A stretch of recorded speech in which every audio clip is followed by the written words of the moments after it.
I'd like to introduce the next moderator. So this is a session, a tech session on product management. And while we do that, we have a set of other questions that you folks online can answer, can watch. So this panel is around product management. We have 5 speakers who are here. Another speaker is at TechCrunch at an investor pitch, so she may not be able to join us. So while Naveen gets mic'd up, I'd like to just introduce Naveen. I've known him for almost forever. He's been in the innovation-led startup space. He's sold a couple of companies. He's been mentoring many startups. He's a senior product leader, and he's been making a difference with many entrepreneurs, not just in the US, but all across the world, in South America, in Europe, across India, Asia. So this session is going to be around learnings in the deep tech space. How do product managers evolve? I'd like Naveen to come on stage when he's ready. He could invite some of the speakers one by one or together. And he has a set of questions that he could ask each one of them. Over to you, Naveen. Yeah.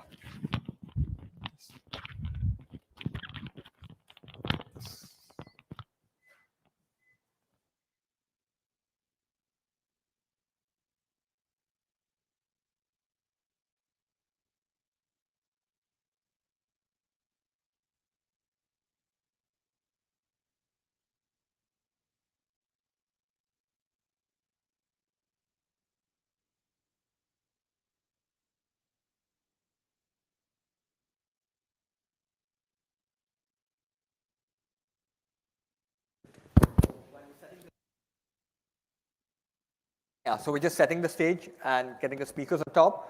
So while we do that, I would request those of you who are in the room to come down here. Would you mind sitting here? Yeah, so it's just easier for the panelists to watch you, right? So you could just, you could just sit here and the audience could sit here.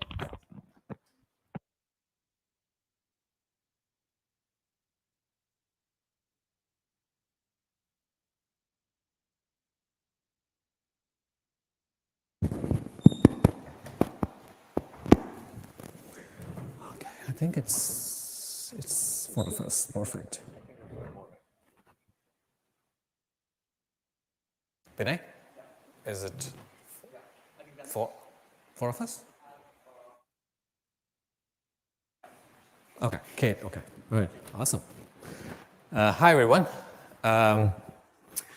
So before we get started and I introduce the panel here, just want to talk about the topic.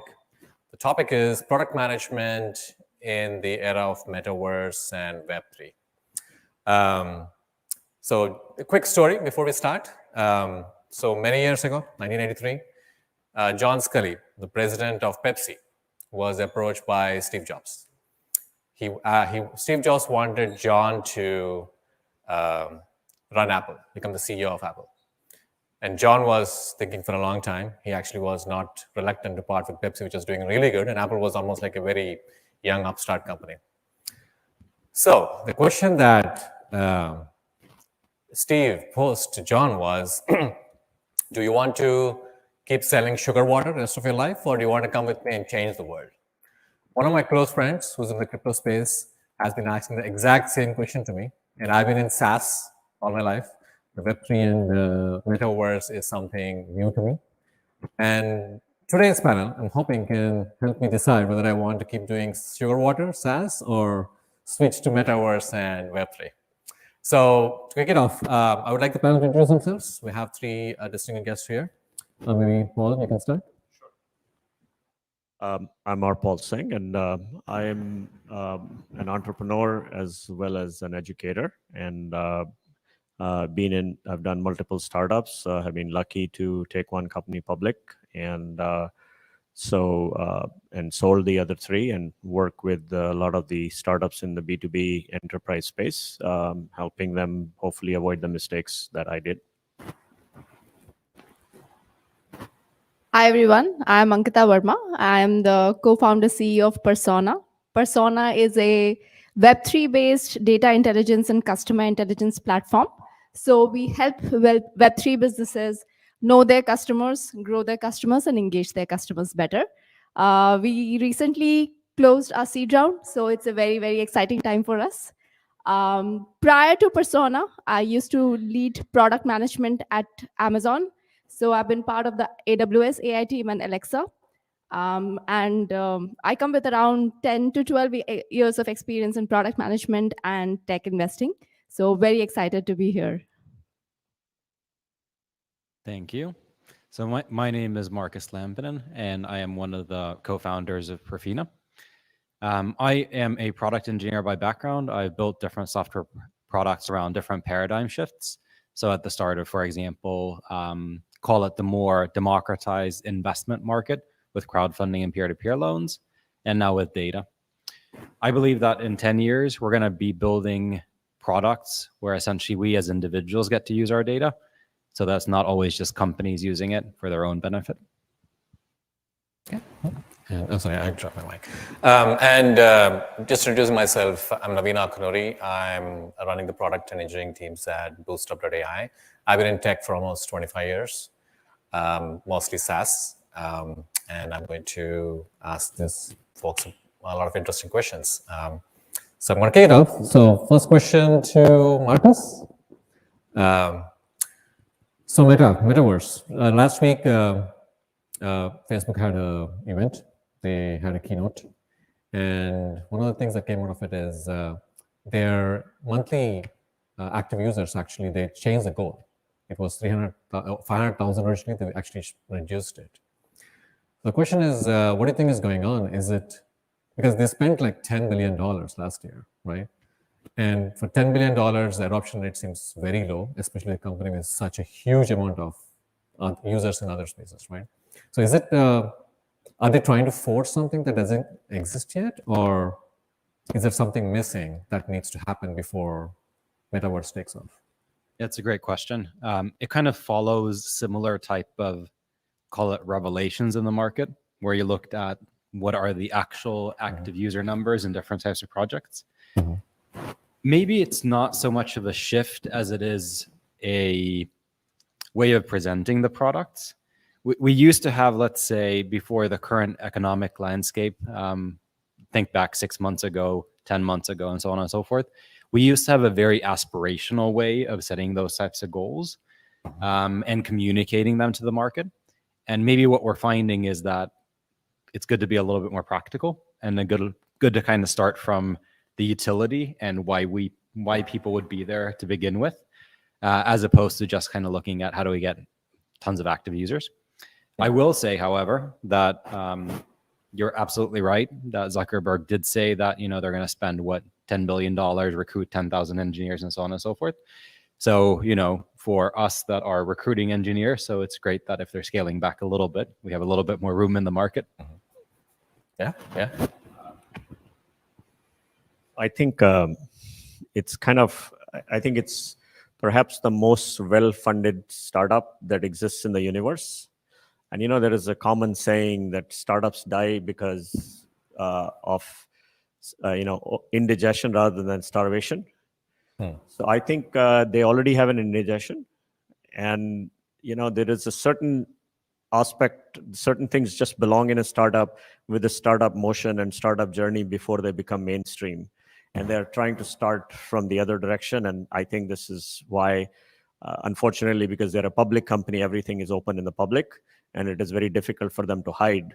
But, you know, startups go through that journey, and, you know, no matter how much funded you are, you're going to go through this journey. And so I think they're just going through that start-stop that every startup experiences in their life. What's your opinion, Ankita, given that you're coming from Amazon? Yeah, I mean, when somebody asks me this question, right, I really like to approach it from going back to the basics.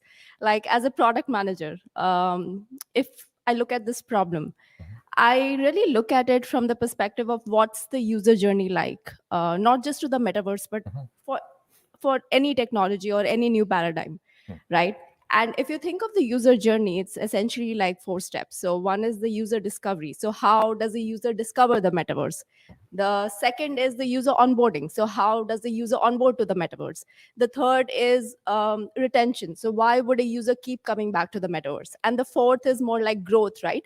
So I am a user of the metaverse. Why would I ask my friends to come and join me in the metaverse? And I feel like today, at this stage, today, we are still like pretty early. So metaverse has a lot of promise. And of course, when it comes to the vision is there. And metaverse can potentially help us in a lot of things, be it like, travel or hospitality or health, every field that I can think of, metaverse has tremendous potential.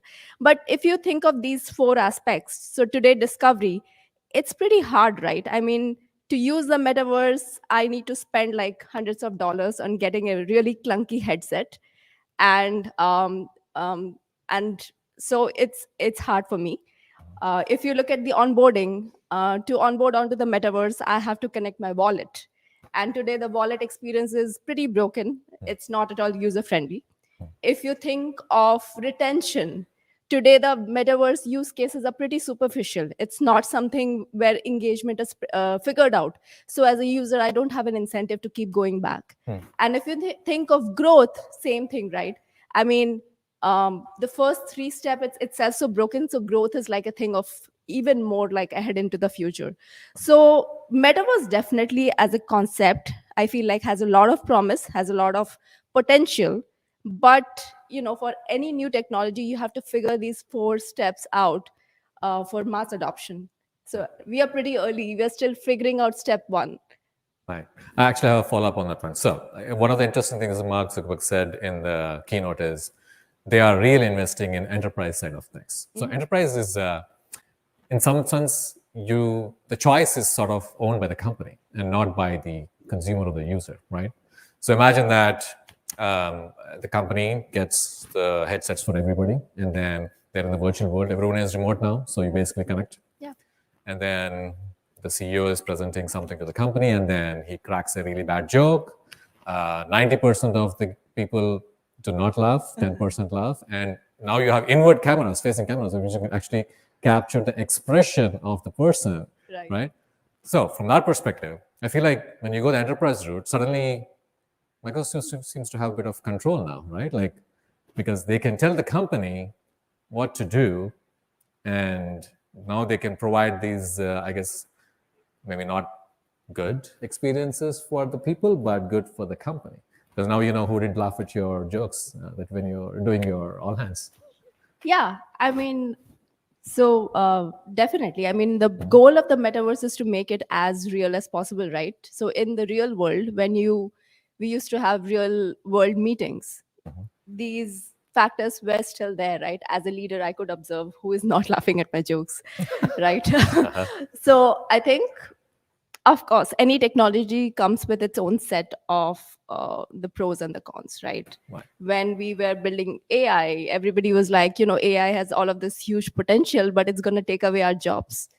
But that's not happening, right? I mean, what's happening is AI is pushing this all entire new realm of technology and making things possible that were not possible before. So same, I would say I'm a very firm believer that metaverse is real. It's gonna unlock so many things that we cannot even think of today. And of course, it will come with its own set of challenges, which we will learn to deal with. Well, what's your take on employees being forced, and that's being one of the strategies for Facebook to get into the market? So I'm never a supporter of that. I just think that that's a bad way of doing company management. However, I think there are some real use cases. So if you think about like Google Glass, I remember, walking on the streets of San Francisco where people used to say, oh my God, Google Glass not allowed in this restaurant. And everybody thought Google Glass is a mainstream product. And it failed, right? So how did it succeed? It succeeded when they found out that actually there are some real use cases where it makes a lot of sense to pay that $1,500. And now it's, in my mind, a very successful product. It has found those use cases, the vertical use cases. And I think This is what the metaverse has to do. A use case of me carrying in an office call, sitting with the glasses for more than 30 minutes without a headache, it's just not practical. Let's not even go there. It's not going to make sense. I think maybe we'll have to wait for Apple, since they already have a CPU in everybody's pocket, that once they do the glass, they can do a very light glass, which does not require this huge, setup that I'm carrying with me. So I think if they find real vertical use cases where it makes sense, they might succeed. But my concern is they don't have an enterprise DNA in the company. And you don't get that overnight. We have seen how many companies fail when they try to change their DNA to something else. So it may not succeed from there. They may create a lot of technologies for us and a lot of entrepreneurs to use the ideas and actually create new products. So thank you, Facebook. Okay. Marcus, do you have a thought on that one? The same thing? Yeah, just following on from there, really. I think for mass adoption, we are terribly early to even discuss mass adoption, really. Vertical use case absolutely makes sense. The one thing that comes to mind is we've been working a lot with consumer brands at Perfina. And for example, in the fashion industry, then Metaverse and personal avatars and how you see yourself in different types of environments. I mean, 100% clicks for me. But that's something like, if you imagine the experience of going in to shopping mall, picking out some garments and testing them, in front of a mirror. But if you could do that at home before you even go in, I mean, that's a very, very consumer focused use case. It's not, your boss spying in on you. It's about you yourself getting something. So I think that there is promise in those. One of my co-founders and colleagues, he always kind of tells me to think, I'm getting old. And he always tells me to kind of think that, what would the 15-year-olds actually do? And if we think about consumer, that's a mindset that I always try to kind of get into. And I think essentially there, fashion, self-expression, also self-care, and so on and so forth. Those are huge use cases. But then, to be honest, those are also an area where being able to deal with things like body image through a proxy, through, for example, an avatar, that can be incredibly powerful. And this is something that we've been working on a lot, like how can you visualize certain type of data, for example, in those types of proxies, data about your physiological body, your sleep, your well-being, and so on and so forth. I'm not saying that those are ready to go as of today, but those are areas where, you can't boil the ocean, but you could start from those. And that wouldn't really be enterprise, but that would be more on the consumer side that I could see clicking. But, question is when exactly? But I don't think we're too far away there. With respect to the use case that you mentioned, someone doing personal shopping at home or doing something that's personal, right? The data aspect of it, right? Traditionally, the data in the past 10, 15 years, most data has been owned by the companies, right? And there's immense amounts of data about individual, right? With the advent of Meta, now you have body movements, gestures, facial expressions associated with the event that is happening in their life at the moment, right? So huge amounts of data, right? Given that you are in a company that values privacy from a user perspective, how do you see that playing out in Metaverse world? I mean, look, there's a ton of data in everything that you interact with programmatically. But there's also a ton of data in everything that you interact with in the real world. So if we think about from the end user point of view, we should be able to harness that value, not thinking privacy, but just thinking of value. Like, how do we ourselves, for example, get a realistic avatar? I mean, that obviously has to be colored from somewhere, photographs or physiological measurements or something. So we need data to construct this reality that we interact with. Then the way that we look at application developers, right now, you said that most of this data is owned by enterprises. Let's be very clear, all of it's owned by enterprises. It's shifting, however. For example, there are laws here in California that say that, data that's actually generated by me, it's mine. The biggest question that we're trying to solve as a company is, what do we do with that? And what we're trying to do is really give app developers a choice that they can build centralized models where they retain the data and then they create some value for the consumer. That's fine. A lot of use cases, and that's absolutely valid. But then using our framework, they can also create applications where the user retains the data that are individualized. Now, just kind of as a segment, why this might actually matter, we're all quite unique. And as it comes to our own avatars and how our own bodies and mind react to certain type of things, I mean, we're not segments. We're not segments in a centralized database. We're individualized, human beings. And if we're actually going to create representative apps, representative experiences and services, I mean, you have to start from an individualized data set in the longer term. Now, like the metaverse, that doesn't start right away, but we've already been working with over 20,000 developers and number of consumer product brands, and it's completely possible today. It just requires a little bit more developer creativity, but that's the one thing that we absolutely love to see. Angita, what's your take on that? Yeah, so I think the world is changing, and Web3 and Metaverse, they're kind of like pushing the world to change in that direction. So like we were talking about it, right?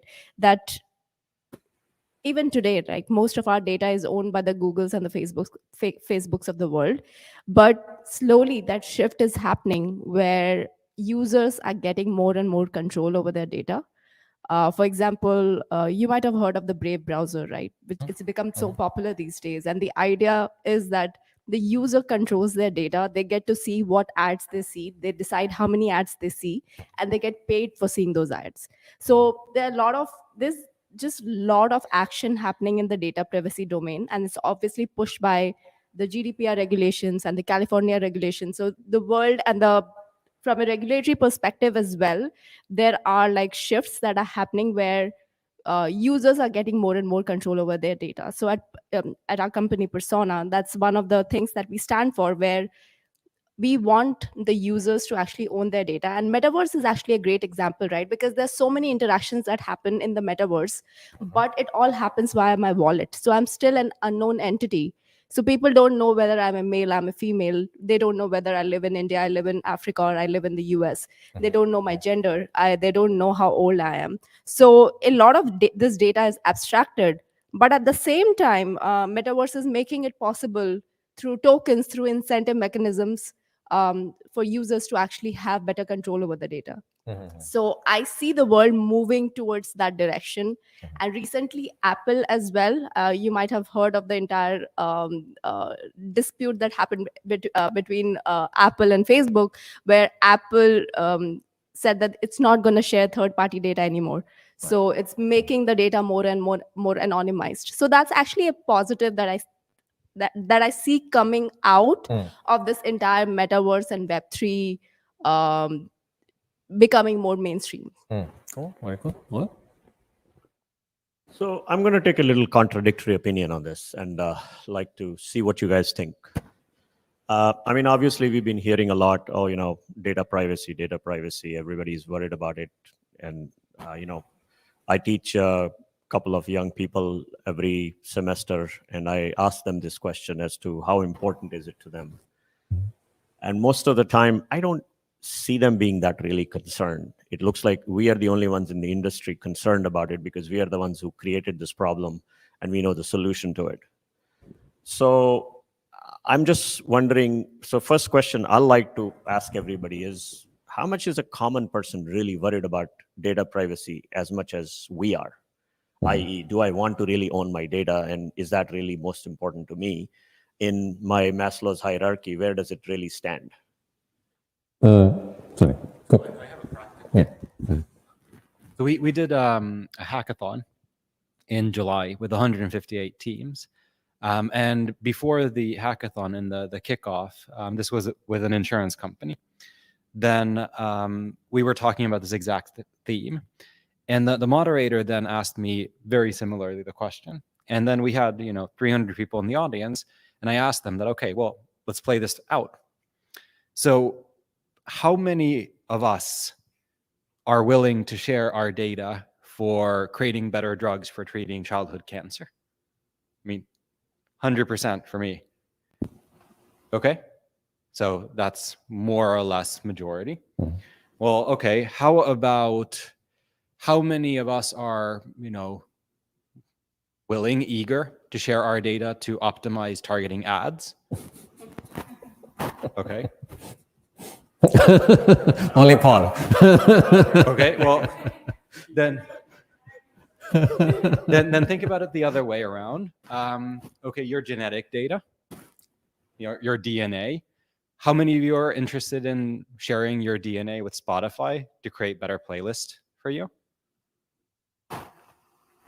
Okay, how many would you like to see what type of playlist your DNA would create if you didn't have to share it? So here's the thing, it's not binary. It's use case specific, and it's not a simple question of like, do you want to share it or not?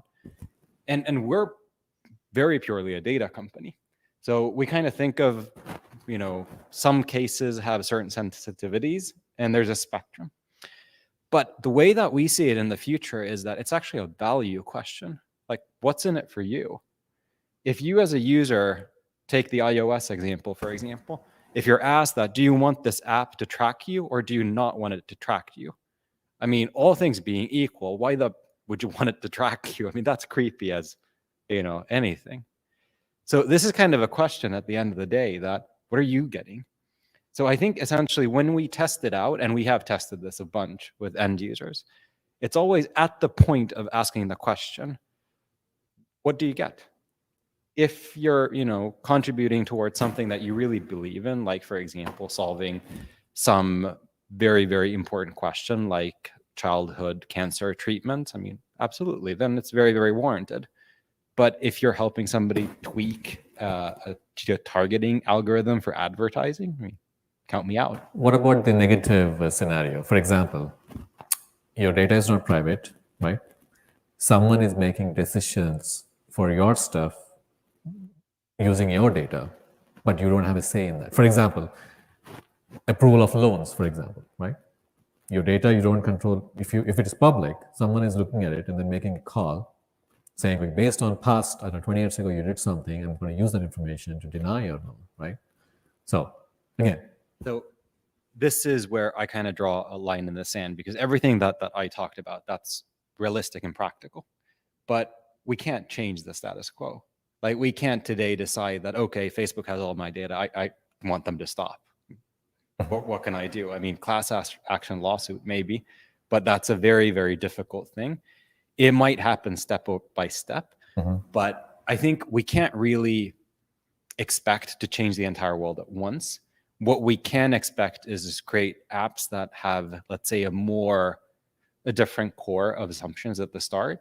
And then step by step, if consumers so choose, and this goes exactly to Paul's point, if consumers choose that that's the model that they prefer, then argument says that that would essentially be dominant in the future. But for now, I think it comes down to use cases. And in some use cases, there's different sensitivities. Paul, you had something you want to say? Yeah, so let me just, I go to various websites, right? So because of all the regulation, they have these bunch of questions. And they ask you a question not in the way the Apple asks, don't track. So they just ask it, you just change the few words, right? And I can assure you 90% or 100% of you just say yes because you don't want the nuances of trying to figure out what data to give and all that, because you just want to get that information, right? So if Apple had asked this question slightly differently, I would have told you nothing would have changed. Apple chose to ask the question in this manner, and now they are actually leveraging our private data to run ads on us. So I don't think, they are the Mr. Privacy czar, but they're not really any better than anybody else. So I always have this question with my kids. They say, okay, which jungle do you want to go to? Do you want to go to Google jungle? Do you want to go to Apple jungle or Amazon jungle? Because whichever jungle you go in, there is no way out.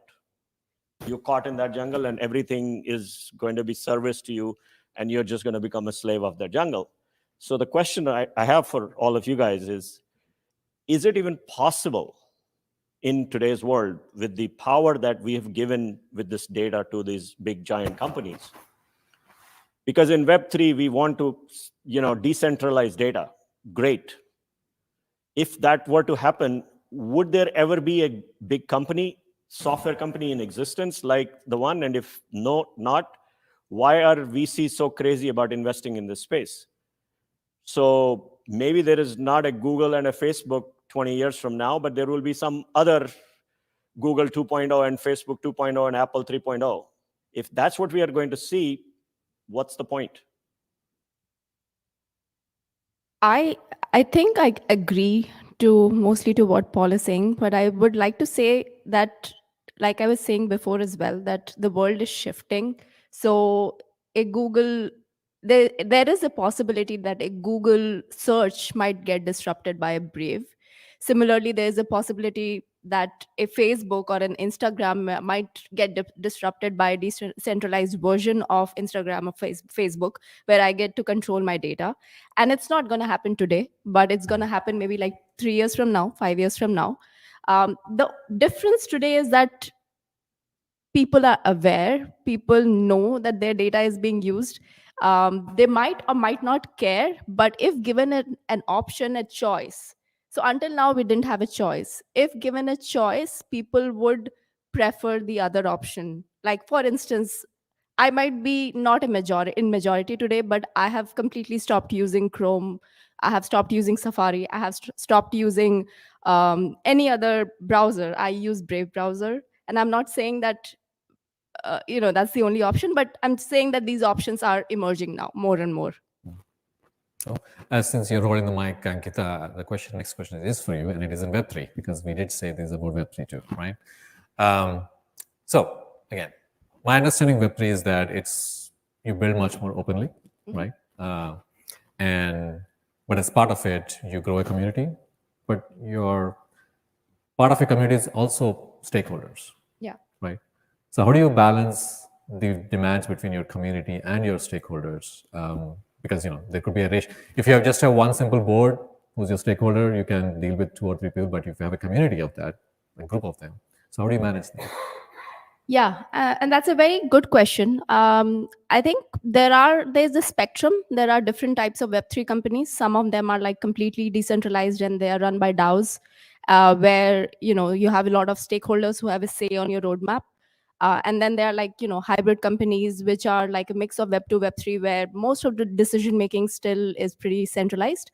And there are pros and cons to both. Of course, Web3 is all about having your customers having a skin in the game and owning a part of your company, which is why they get a say in the decision making. The beauty of it is that you get to build products that your customers love and they feel like they are a part of. But it also comes with the challenge that decision making gets like hairy a little bit, because there's so many people who are involved in making that decision. So I believe very strongly that there will be a future where complete decentralization might not happen. There will be some decisions which will be decentralized and voted upon, but a lot of it will still be happening in a centralized manner, for the sake of speed, for the sake of making sure that a lot of cooks are not like spoiling what the end product might look like. So that's what I believe, that's the future, which is like a slightly hybrid way of existing. And probably the right way as well, because these core decisions, they need to happen in a way where a person very close to the business knows what's the right way to build the product, or what's the right way to put things on the roadmap. So I think that's where we are going to land in the future. So it's more a hybrid model.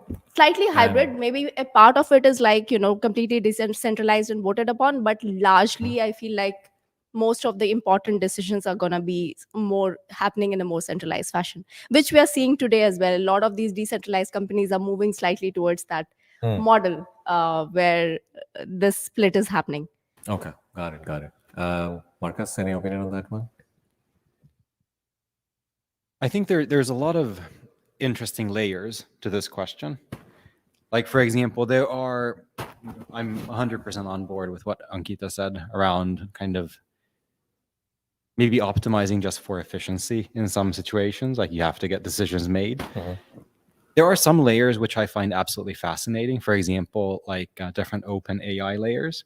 So as an example, there are areas where lacking a central decision and having more of a decentralized consensus could actually make a ton of sense. So for example, let's take algorithms that govern, for example, artificial cars and their steering. If we could have a decentralized, let's say, agreed upon standard for how they prioritize, for example, the type of accidents that they get into, then that could potentially make designing something like that actually tenable. Because if you have somebody that designs the way that it weighs, for example, different types of lives, then it's not a decision. It's not a decision that humans can make, really. But that being said, I think it does, for companies, like you need to be able to, for like what we were talking about, Facebook being the largest or the most well-funded startups need to be able to make decisions, and they need to be able to make them rather quickly. I saw this diagram that I can't get out of my head, or this picture a couple of weeks ago by our product team, which was a pizza that weighed in essentially everybody's feedback. And it had like everything on it. It had fish, it had turkey, it had everything. And it's like stuck in my head that what happens when you essentially take in everybody's votes and then bake that pizza. So obviously for products that we design, we don't want to have them end up like that. Right. Paul, which way are you leaning towards? Full decentralized? You want the Web2 centralization, or you want a hybrid? So I think world is never going to be black and white. It never is. And I think as much as we would like to believe in 10 years from now, Web2 will still be alive. There will be a Web2 and a Web3 and a Web 2.5 and 2.8 and whatever it is. We will see a very different version in 5 years from now than what we think. The purists on the other side of the spectrum who want Web3 to be totally decentralized, to people who want it totally centralized, the Web 2.0 version, the truth is going to be somewhere in the middle. And everything is going to just, that's how the world I've seen work most of the time. So it will come somewhere in the middle of the two extremes, and that's where majority of the market will lie. On that note, so you mentioned Web 2 and Web 3, right? There are a lot of things on the Web 2 side that we have become really hyper-focused, so that's what we always go for, right? The marketing tactics that we use, the sales tactics we use, the growth metrics, the revenue metrics, all those things that we chase, right? Do you see there is any difference at all between Web 2 and Web 3? It's the same thing, it's just a different way of doing it, or there is a fundamental difference there? So I think, I'm sure Ankita is dying to answer that question, but I'll give you my opinion, right? I think to some extent, when I hear the Web3 proponent talk everything tokenized and all that, to me, it looks like I'm going to bribe my way out to make things work. To me, tokenization is, creating an NFT or a token or rewarding somebody is no different than really bribing your early users, right? And you don't build a community by bribing your early users. You build a community by having mass adoption of people who really, really care about it. And they care whether you give a token or you don't give a token, which means you have to build the products that really solve a problem that people have. If you don't do that, then in the end, it doesn't matter. You can incentivize all the way you want, it doesn't really matter. I mean, there are people who argue there will be no need for marketing. Just like people say, oh, PLG does not need sales. I mean, what a bunch of crap. PLG is nothing but, new label on an old wine. Nothing sells by itself. We all know that. Nothing markets by itself. So you are going to still need it. It may have different ways that we're going to market it. Yes, some people will try with tokenization, which to means it's like doing a free software, right? How is that different? That's a tokenization in a way. I'm incentivizing people to try my product and somebody will convert and pay me. So I think some of these concepts are going to be same. Some of them, new concepts will come in where we'll use some new, creative ways to get more users. And I think Well, I agree. I think at the end of the day, product building boils down to, are you solving a problem? Do your users care about it? And how well have you solved the problem for them to be like using your product? I think it boils down to that. But there are difference in, like Paul was saying, there are difference in the nuances, right? There is difference in the DNA of who constitute a Web3 audience versus who constitute a Web2 audience, right? So a product that's built in Web3 um, has to take all of that into account. So we do a lot of like customer intelligence and targeted outreach for Web3. But Web3 is built differently. Like I was saying, you don't have email IDs, you don't have information about the user, so you cannot just blast them with emails. So, or like any other like Facebook or Instagram marketing methods that we are used to. So I think the way or like the execution is going to be different. How you reach out to them is going to be different, and what specifically they care about, that might be different. But on a broad level, at a high level, I think you still have to solve for use case, problem, solution, execution. I think it boils down to that. I think kind of taking it to the, let's say, the top level in terms of what's fundamentally different. We were talking earlier about like differences in building products in Web 2 and Web 3. One of the fundamental things that I see is decoupling the app from the data. It's a very, very small nuance, but we kind of ended up, with these apps that they encompass all of the data, and they're kind of thought of as one, but they're really not. The data and the app, they exist separately. And maybe Web3, like the way that I think about Web3 overall is that it's a broader decentralization. It's not technology specific. It's more breaking down the old institutions and coming up with new ones that are more user centric. So the thing that really excites me is not necessarily the way that, how does the different permutations look now in 3 years and 10 years, but it's kind of how we do innovation. And if we can actually decouple the data from the apps, and we can make that data actually something that you don't have to be a Google or an Amazon to build on that data, but anybody can build on that data. I mean, then we might actually have not just 5. I mean, it comes back to the point that, do we have even like the Facebooks in the future, or are they different? What if we separate out like the 5, 10 data monopolies with essentially millions of really, really, really data intensive applications, but in a way that actually they're built using that data, but the data and the app, they're not coupled together anymore.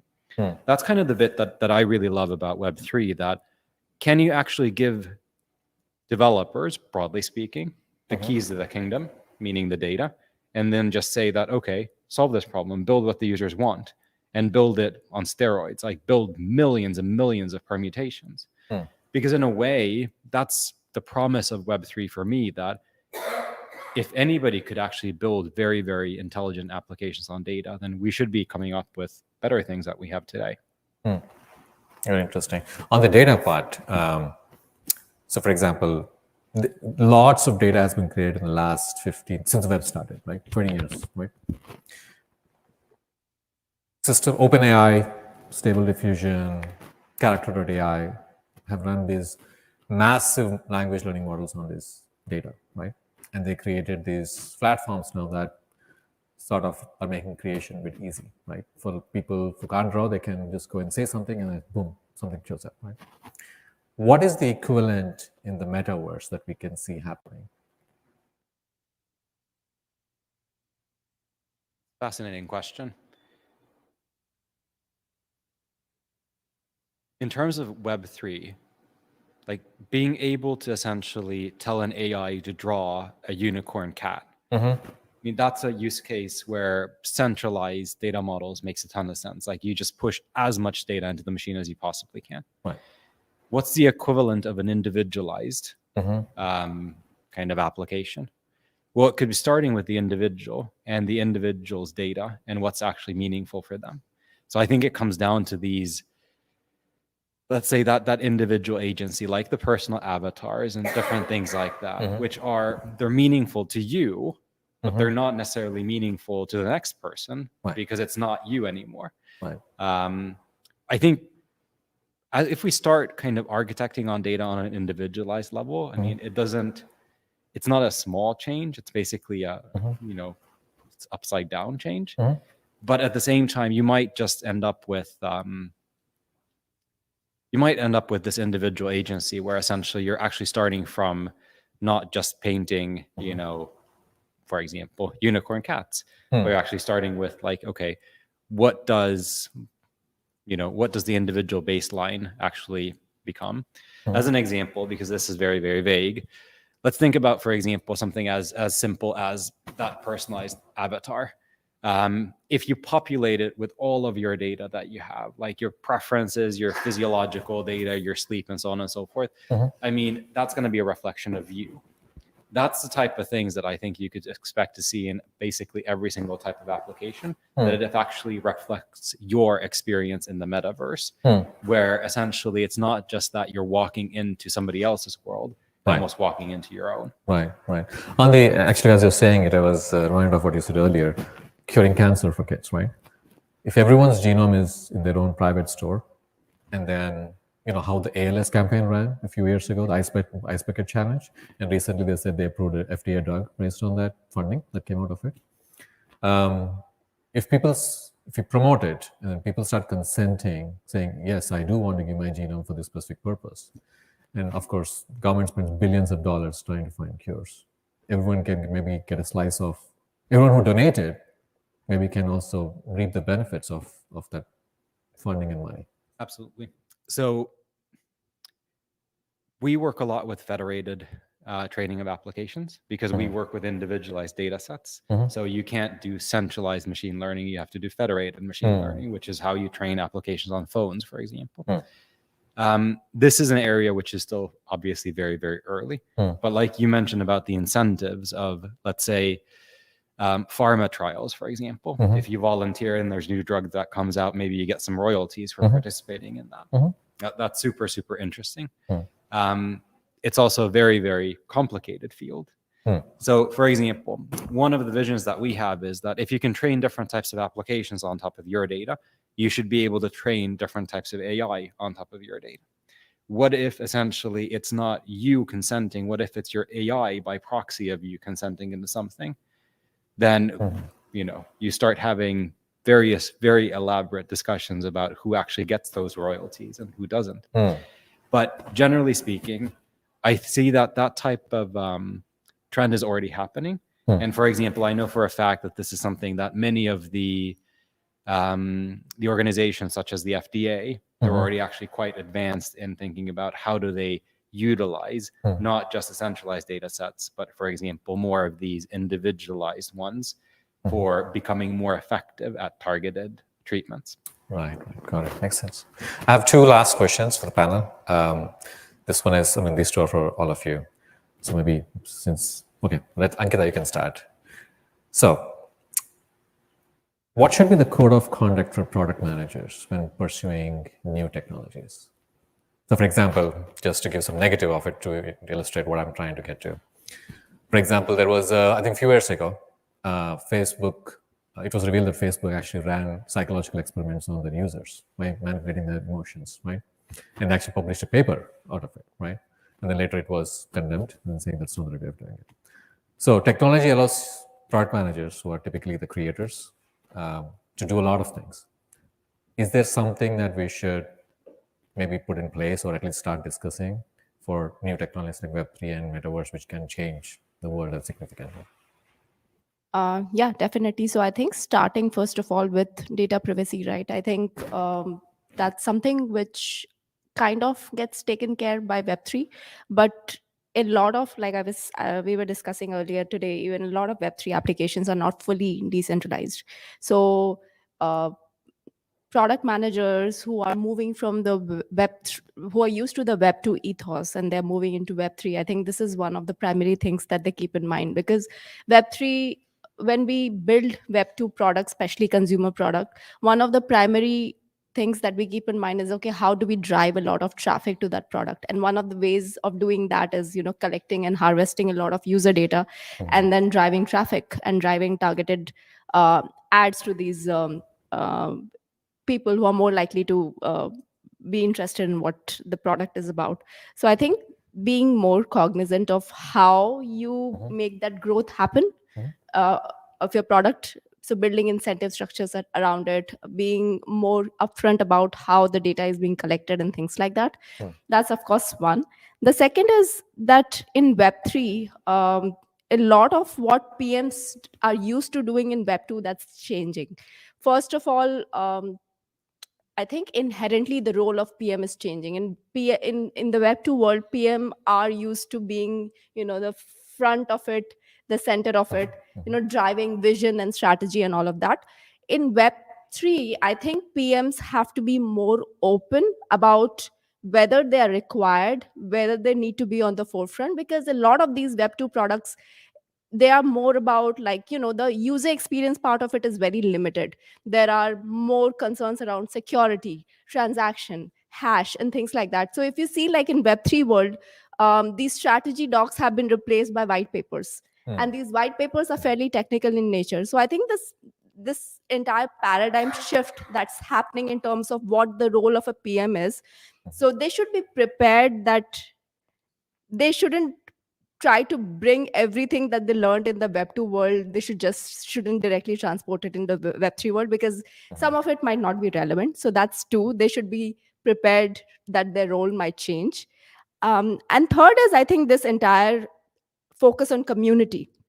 So in Web2, we talk about this product market fit, and we talk about like product first. But a lot of Web3 is actually community first. So the PMs who are actually like coming into Web3, they should focus a lot, especially in the early days, as to like how to get this minimum viable community instead of the minimum viable product, and how to keep that growing. So just being very cognizant of how Web3 products are built, how they scale, what is important, what's not important. I think that's essential. Very cool. Thank you. Paul? So Ankita, very, very good points you raised. But I think even if you don't even go to Web3, right? I mean, if I look at the data being used or misused, as we can say in, AI could be a, responsible AI is something that is being talked about.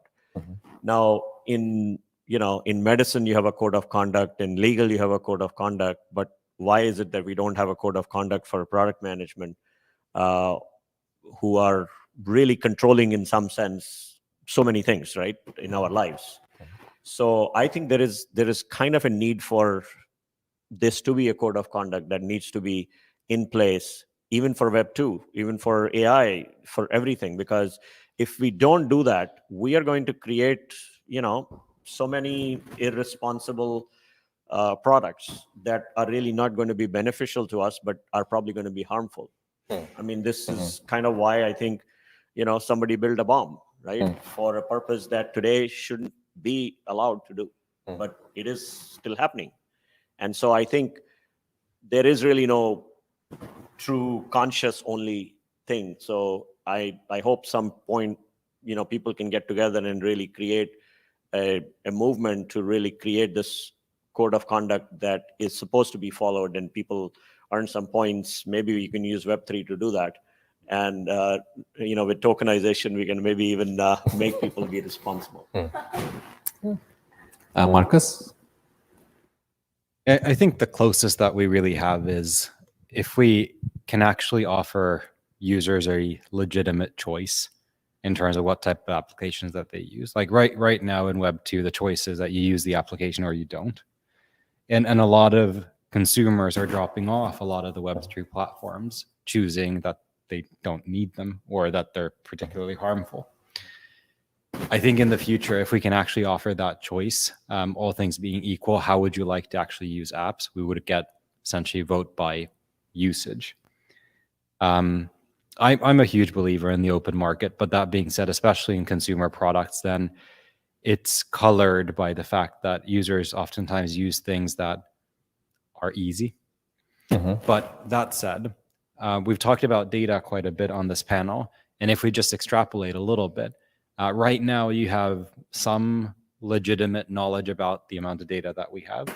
If we just think about, let's say, 5 years or 10 years into the future, the amounts of data that we're expected to have, I mean, people will only get more and more and more educated on the amount of information that, arguably they possess. So I think it comes down to, can we actually introduce those types of choices where consumers can actually make a proper choice? Like Paul was saying earlier, then, I mean, the privacy policies, GDPRs and CCPAs, I mean, they just made the internet suck, really. Like, you have these things that, you're clicking through and you can't figure them out. And I mean, it's almost like a race to get them to go away, Right. whatever you click. That's not a legitimate choice. I mean, that's just a joke. Right. So can we actually build something that's actually a choice? I think that's one of the paradigm shifts that we'll see. And you're saying that itself will define the code of conduct automatically, because once that is explicitly done, it will drive a code of conduct. I think in a way it will drive a product benchmark. That if we can actually build empowering products also on the data side, then I mean, and we can actually have that type of a choice, then the overall general population, they should start using them more because they're more beneficial to them. I think, no, it won't drive a code of conduct directly, but it might drive a benchmark. Okay, makes sense. My final question, Marcus, starting with you, is this is going to be speculative, of course, like all final questions should be. So any new technological advance typically in the past has done two things. One, it probably killed something, like made irrelevant a previous technology. But it also, it also created some space for older technologies. An example would be when the cars started getting popular, horse buggies went away.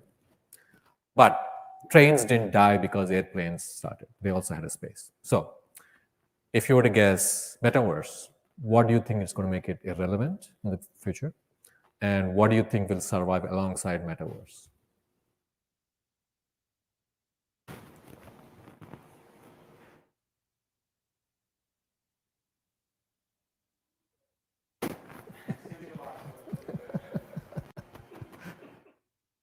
Yeah, it's like the example that some engineer said that somebody should create a centralized Airbnb.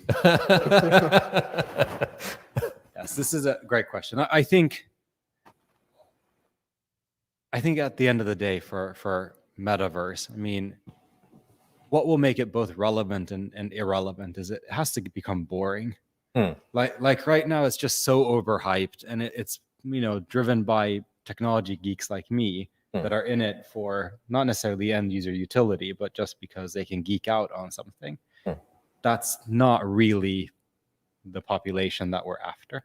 So in a way, we have to make the use cases boring enough so that it actually becomes stable.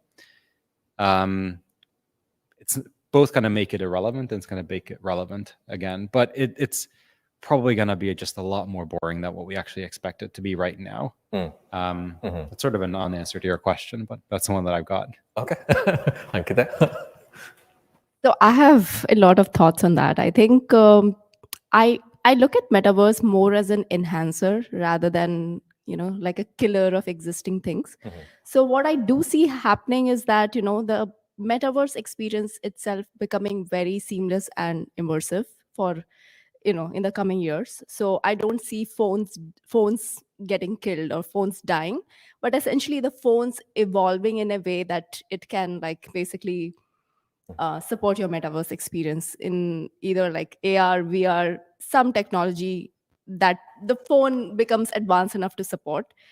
I think what I also see changing is like these siloed IDs and data that we have like all across the internet. So we have like a login for A, login for B, and it's like we have like hundreds of logins and hundreds of data silos.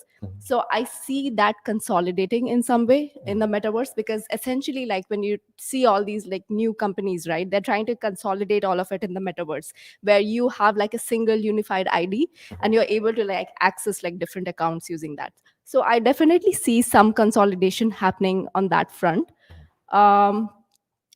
What I don't want to happen, and this is more like a wishful thinking, is essentially a replaying of Ready Player One, where we are all so engrossed in the Metaverse that we forget that we have a real life. So that is something which I absolutely don't want to happen, because already we are seeing that especially the younger generation, they're so engrossed with their phones. There are like these real life communication relationships, they are becoming more infrequent and harder to sustain and maintain. So that is one direction that I don't want the world to take. Cool. Paul? So I think Marcus made an interesting point that I want to sort of talk about, that we are, we have not come to the chasm yet. We're very, very far away in Web3 and in Metaverse. So I think trying to predict what will happen by the time we cross the chasm is probably years away. It's not going to happen overnight. So if anybody is wondering, like, would I have a job I'm in Web 2, I think you're safe for next few years for sure. So stay there. But I think also to the point of, is Metaverse a replacement technology or is it an enhancing technology of an experience? And I think I kind of agree with Ankita on that it is more of an enhancement rather than a replacement, because your phone is going to get more and more powerful.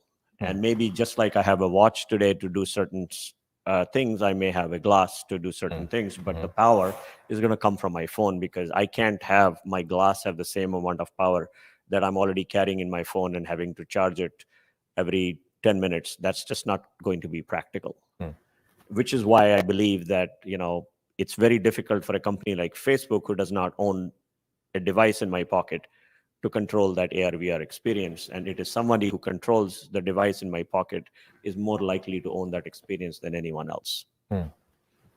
So that's kind of my opinion. And I think, we will probably also see that, like Marcus said, the future will be very boring in the sense of there is the combination of various use cases. And when it goes to the mainstream, it's probably not going to be interesting for the geeks, and we will probably have by that time talking of Web 4. Cool. Awesome. Thank you so much. This was a fantastic panel. Great answers. I might have taken a step towards moving away from sugar water, but thank you so much. And good night. So while all of you are on stage, I would like to thank Naveen, Paul, Ankita, and Marcus. There's one thing that the earlier speaker spoke about. How can we really help you and add value? In fact, Marcus shared what he would like us to do, right? So there's a question for everybody here. What type of app would you like to build or use? If you could use data without ever sharing it externally, use it privately.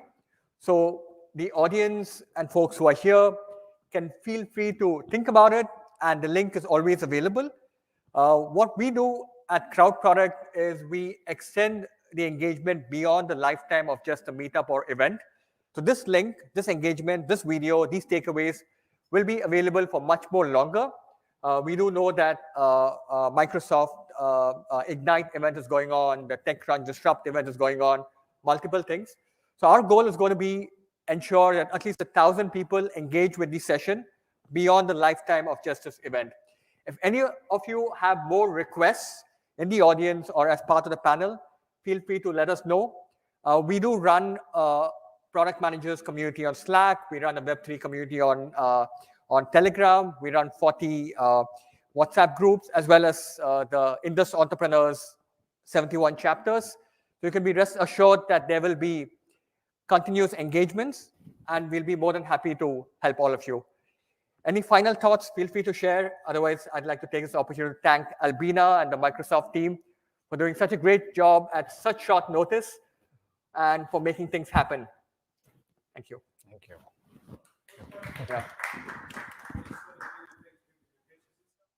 Yeah. So what we're going to be doing is